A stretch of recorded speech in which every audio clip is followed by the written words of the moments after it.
This is a good question. Why do you think a vast amount of the vegan influencers and YouTubers look unbelievably malnourished? Like on the verge of death.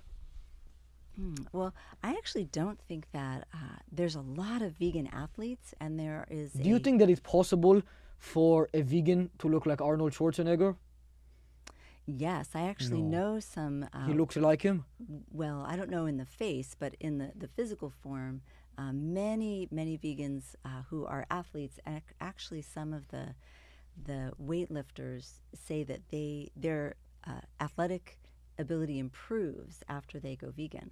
So there's a movie called The Game Changers that I would recommend you checking out if you're concerned about that. And they're actually doing a whole second film. So it was so popular. That leads me on to another question. I kind of wanted to ask this. If animals can't help the economy, they can't really provide comfort unless they're like a really specifically smart dog or something. Do you think it's okay to use them in experiments? Like, we don't want to have to send some human into space with experimental. We send like a dog. Some Russians sent a dog like 100 years ago, but it helped save some humans. And I know a couple friends that they don't know if something's gonna taste good, and they'll just give it to the dog, and then if the dog wants more, they're gonna eat it.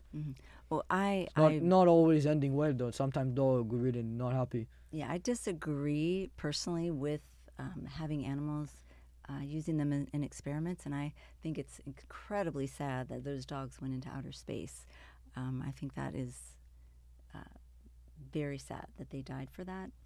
But otherwise, they could have been human. I think that people are very creative and bright, and they can come up with other ways to Maybe test. send a lion. I wouldn't send any animals at all, because animals. What about are like a not small bug? choosing to do that? But they're not choosing to do nothing. Like a moth going to the light. He's choosing. He's not even choosing to do it. It's like his brain going light, light, light. He doesn't even know what his brain is thinking. He's just following. He has no self-awareness in what's going on. It's just craziness. I think we can't say what kind of awareness a moth might have because we don't know. So part of it is really being able to know those things. We don't actually know that. There's so Well, we much can have a don't know. general idea of like what's going on in like an animal's brain. Like, there's no animal really, or no dog at least, that has a higher IQ than like a 1 or 2 year old. And if we had a bunch of 1 or 2 year olds running around and they weren't getting older, there's no way we're keeping them. We're throwing them out. I'm not looking after the amount of animals and the amount of like regular humans.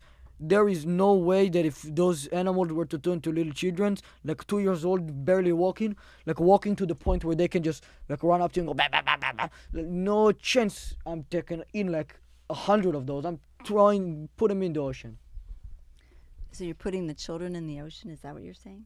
No. If this were to happen, I would rather put them in the ocean than take care of them, yes. The children? If animals were to become them, would you want to take care of hundreds of children? And what if the children learned to fly and kept going to the light? That's not going to be really fun. Especially like a large toddler. That can be really crazy because obviously it's going to be variance in size. We had to cover up all of these lights with, like, as you can see, some sort of papers because it was getting out of control. There were so many moths. Like, I kept on trying to have like some guys come in here, put some pesticides, but they didn't want to do it. It started smelling bad even for them. Do you think that this was a better solution than that, or what do you think we should have done? I don't think you'll have that many moths in here because we covered up the light in it here. takes several doors to get in here. You're going through an elevator. I don't think that you'll end up with too many moths. More likely outside. That's where they live. So